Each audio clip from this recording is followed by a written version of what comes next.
I'm very pleased to be here on My Magical Thing with Francesca Way, friendly conjurer, occultist, initiate of the Abramelin tradition, tarot reader and channeler, pilgrim, performer, and filmmaker. Francesca, it's lovely to have you here. Hi, Julian. Thanks for having me. Well, my friend, you're very welcome. Francesca, please may we see your magical thing? Yes, you may. I'm actually wearing it right now. Oh God, right.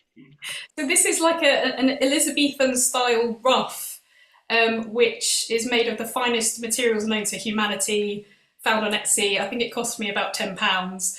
But it really holds a psychic energy for me because I've worn it in a few very important magical rituals. One of them being a performance that I did. It was a drag act called Dirty D, which was a drag act based on the legacy of Dr. John Dee, who, if you guys don't know, everyone should know who Dr. John Dee is. But he was a polymath, an astrologer, and sort of right-hand advisor to Queen Elizabeth I. So really important figurehead. And I've, through a Solomonic practice, not a Nokian practice, but through a Solomonic practice, I've developed a real close working relationship with Dee through sort of channeling him.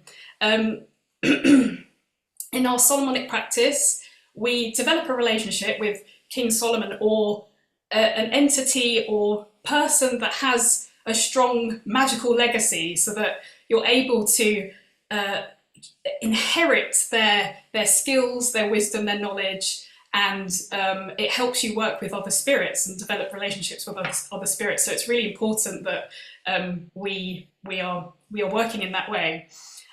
So I'm also an artist, and at this point in my life, because I'm just well into my magical practice, the two kind of are interwoven together, and it's hard to distinguish where art begins and where magic ends. You know, the two are very much entwined. So every art project I have is a magical act. And so Dirty D for me, I performed this at Abysmus last year, was such an exploration of this very unique character. I feel that the paintings of Dee do not fully represent his quirkiness. I feel that as he was potentially the most intelligent man in the world at the time, that's arguable, but I think he was high ranking, maybe top three. And so I feel that there's a complexity there that doesn't translate in those very like morbid looking paintings of him and through historical accounts.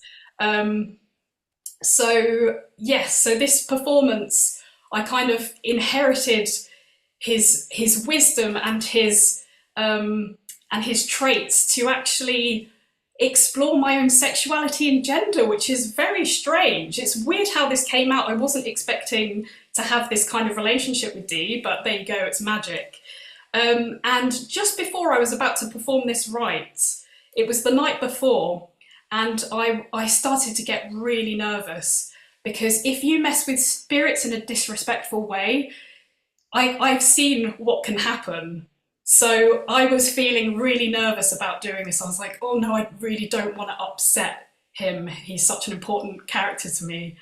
And as I was just doing some last minute research, just trying to, get in the real headspace of channeling, I found this amazing quote, which was talking about these two spirits that Dee saw in his scrying crystal that day, which I think you can see in a museum. It's often exhibited in the Wellcome collection or in Oxford. But in this scrying crystal, there was one character called Miami, who I think was like a girl, and another character who was a pixie that was a jester-like fool that jumped into his heart space and showed him where El was inscribed, El being the name of God, the Hebrew name of God. And that was my confirmation, because I felt like the fool that night, just channeling this entity that was much bigger than me, and just sort of going with what he wanted me to do. And so, yeah, I felt that was another message from him on top of all the other messages I've received. So the next day I went to the Omphalos at Mudchute Farm, which is a cobbled path and a round circle that is from the 16th century. And there is some documentation to say that Dee actually summoned and slayed a demon that was out to attack him in the centre of this Omphalos. And so I went there to give thanks, and gave the beard that I also had, and roses, because Dee actually helped me discover the fact that I'm non-binary and actually have some new ideas about sexuality and gender that I didn't think would come up in this exploration. So I kind of went there to give like a personal thank you and just sit in contemplation. And the reason why he's been on my mind, Julian, and why I felt the need to mention him today, or them, because I see Dee as them. I actually went to Mortlake yesterday and did another ritual. And I've also been on a real sort of sex magic pathway of just trying to use sex in a more intentional and transformative way that challenges me and challenges ideas around sex as we know them, and trying to get rid of the taboo around it. So I went there to sort of connect with him and to gain wisdom, but for something else actually. And I sort of started the ritual in the original location of the church. I then went to his house and did another part of the ritual, and then ended up in St Mary's Church, where the original chancel of the original church that was on the original site is now moved into St Mary's Church, and it has his coat of arms there. So I kind of finished the ritual and sat down to sit in contemplation with Dee again and see whatever messages Dee had to say. And the first thing they said to me was, "Excuse me, I'm the one that invented sex magic." And I had the download of him or them, their wife, Kelly and their wife. And I'm sorry, but it wasn't just wife swapping that day. There was all sorts going on, and I feel that they explored so far that was the thing that possibly propelled them to not be able to look at each other in the eye again.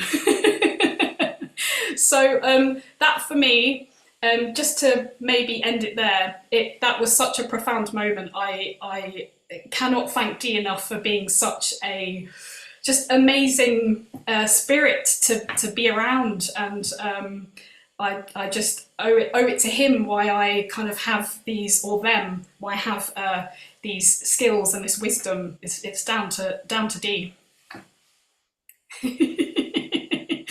Francesca, that's fantastic. Thank you very much for pointing towards the depth of that story, because it's easy to talk about, and I myself, in a kind of comedic way, talk about the sort of the famous wife swapping incident, but that and the Daughter of Fortitude and all of that whole lineage, which becomes or flowers into the various forms of magic around sexuality. Yeah, absolutely. It's a very, very important time and a very important spirit to be working with. And I'm glad that you have that magical object to kind of connect you with that lineage of practice. That's really amazing. Thank you, Julian. Well, thanks very much for sharing that with us, Francesca. That's really appreciated. See you again. See you soon. Thanks for having me. Cheerio. Bye-bye.